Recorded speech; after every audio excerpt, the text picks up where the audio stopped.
Deadly Maelstrom lurks off Norway's coast, the world's most powerful whirlpool.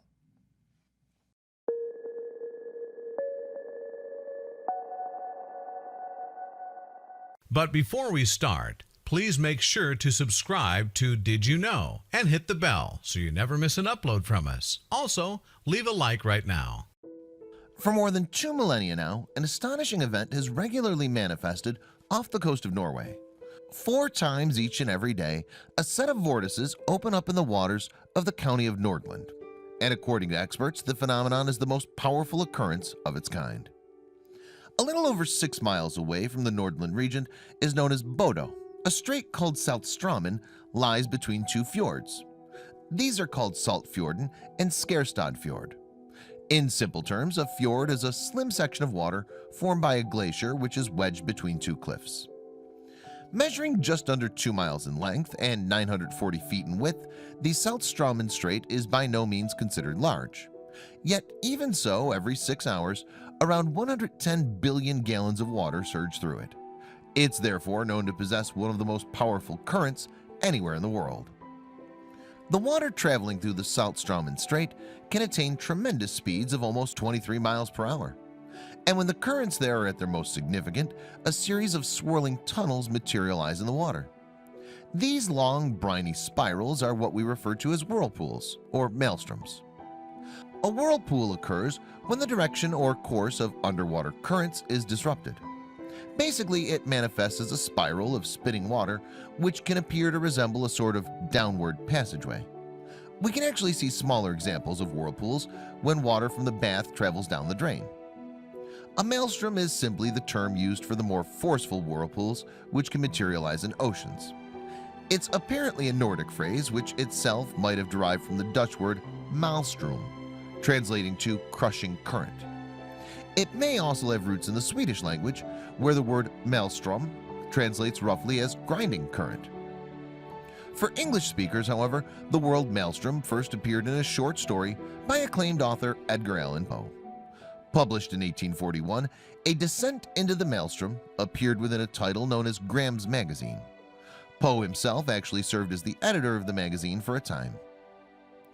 In A Descent into the Maelstrom, a man recalls his terrible experiences having come across a gargantuan whirlpool.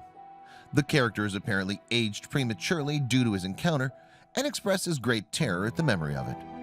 The story was supposedly inspired by a real-life complex of whirlpools called the Maelstrom, which is actually located near Saltstraumen. In the same century as A Descent into the Maelstrom, a number of other stories appeared which referenced whirlpools.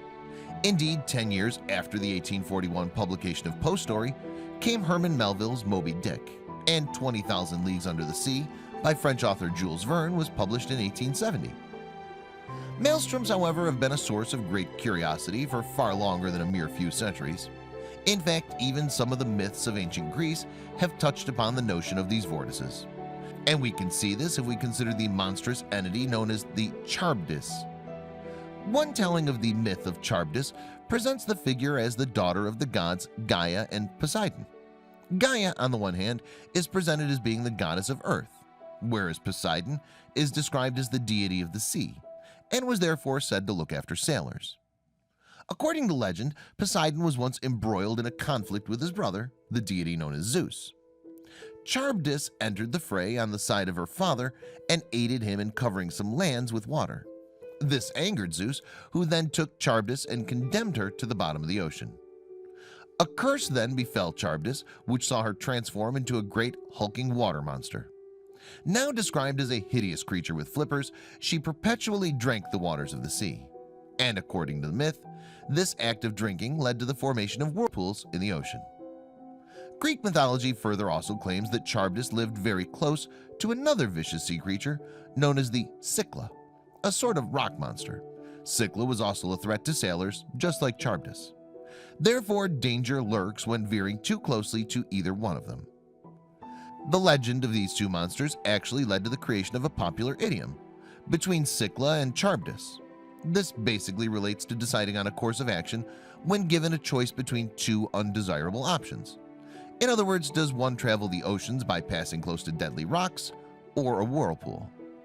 So it seems that whirlpools have managed to capture the imaginations of storytellers throughout the millennia. Yet even though they're often the cause of huge levels of destruction in these tales, in reality they're much more tame. But that's not to say that they aren't a threat to smaller craft or swimmers passing nearby. For instance, French Pass is a body of water that lies between the two main islands of New Zealand. The currents there are famously strong and are even capable of overwhelming fish into a daze. And in the year 2000, they were actually responsible for the deaths of a number of people. A group of students had been swimming through the pass as part of a scuba diving expedition. However, some got caught up in the pull of the tides and then got drawn into a whirlpool. The Maelstrom reportedly dragged them some 292 feet underwater and resulted in several of the divers' deaths.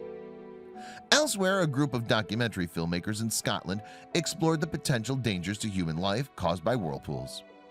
Indeed, the focus of their curiosity was the Quarry whirlpool. This has been claimed as one of the top 3 biggest whirlpools found on the whole of planet Earth. The Quarry whirlpool, as its name might suggest, is located within the Gulf or Strait of Quarry. This stretch of water lies in the middle of 2 islands called Scarba and Jura. These islands in turn are in the sea just west of the shores of the Scottish mainland. The name of this gulf derives from the Gaelic term Cor Brecon. Possible translations for the term include Cauldron of the Plaid and Cauldron of the Speckled Seas. According to Scottish legend, this gulf is where a deity named Cailleach Brewer used to clean an item of clothing. Apparently, the great roar from the Quarry whirlpool is audible around 10 miles from its source. And a sailing manual titled Admiralty Sailing Directions, West Coast of Scotland Pilot, has referred to the waters there as being very violent and dangerous. Moreover, the book warns that no vessel should attempt this passage without local knowledge. Yet in any case, the documentary makers wanted to reach their own conclusions regarding the threat of the whirlpool. And so they tossed a life jacket-wearing dummy carrying a device for measuring depth into the Gulf. And the dummy was very quickly sucked into the vortex. The dummy later appeared along the shore. The life jacket, it seemed, had been powerless against the strength of the Maelstrom. The group then studied the findings recorded by the depth-measuring device, and they found that the dummy had been pulled around 860 feet underwater. This rather informal experiment illustrates how dangerous a maelstrom is for human beings caught in its pull. However, the lethal hazards of these water vortices are quite limited.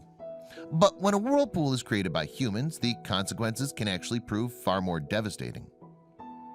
Back in November 1980, a group of oil workers under contract with Texaco were working on Lake Peigneur in Louisiana. Due to a positioning error, the workers accidentally drilled into the wrong place and thereby initiated a disaster. The mistake created a void at the bottom of the lake and the waters flooded into it. The drainage of the lake's waters into the hole created by the workers resulted in an enormous maelstrom. The whirlpool then managed to drag 11 barges, multiple trees, surrounding land, and even the drilling platform itself underwater. Somehow, though, there were no human fatalities, but a number of dogs reportedly weren't so lucky. Yet, despite rare disasters such as the one on Lake Peigneur, the vast majority of maelstroms are natural occurrences, and examples of the phenomena are visible in waters the world over. In North America, for instance, 2 particularly large examples exist just off the coast of Canada. Old Sow is a massive whirlpool in the water between Canada's Deer Island and Moose Island in the U.S. state of Maine. It apparently forms a vortex which can measure up to around 250 feet across. The name Old Sow reportedly derives from the fact that the noise coming from the maelstrom sounds like a pig. Meanwhile, whirlpools also materialize in the Skookumchuck Narrows, a strait in Canada's Sunshine Coast region. The currents created there are capable of reaching speeds more than 18 miles per hour. The consequent rapids are, in turn, thought by some to be the world's quickest. The largest natural whirlpool on Earth, however, is said to be Norway's Straumann Maelstrom.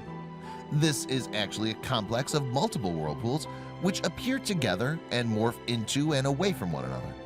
The strait itself is over 2,000 years old, the result of a geographical event in the wake of glacial activity. The Saltstraumen Strait joins Norway's Skjærstad Fjord together with Saltfjorden. The current for which the strait is famous happens when the tidal forces attempt to fill in the Skjærstad Fjord. Tides, in effect, are the changes in sea level which occur because of the moon's gravitational pull. So in other words, the strength of the current at South Straumann depends on the phase of the moon. If the satellite appears large in the sky, then the current will be at its most powerful and spectacular. Therefore, the best time to observe the natural maelstrom is during a full moon. For those looking to observe the South Straumann maelstrom, however, it can be difficult to time it correctly. Arriving around a full moon is a good start, of course, but the specific times of its appearance can fluctuate. On the other hand, it shows up 4 times each day, so it's not exactly rare. The South Straumann maelstrom is apparently visible from the edge of nearby land. The optimum place to catch a glance at the phenomenon, however, would probably be from somewhere above it. Thankfully, there's no need for flying equipment to achieve this perspective, as it can be provided by the South Straumann Bridge.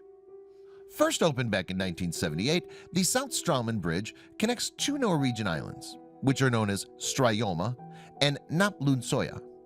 The pre-stressed concrete structure measures up to 2,520 feet in length and 37 feet in width. It's made up of 10 individual spans, the longest of which is reportedly 520 feet long. The South Straumann Bridge gives curious tourists the chance to catch a glimpse of this powerful natural occurrence. And a number of companies located in the area offer boat tours to allow for sea level perspective of the phenomenon. Yet the South Straumann maelstrom is an attractive prospect for more than just inquisitive human beings.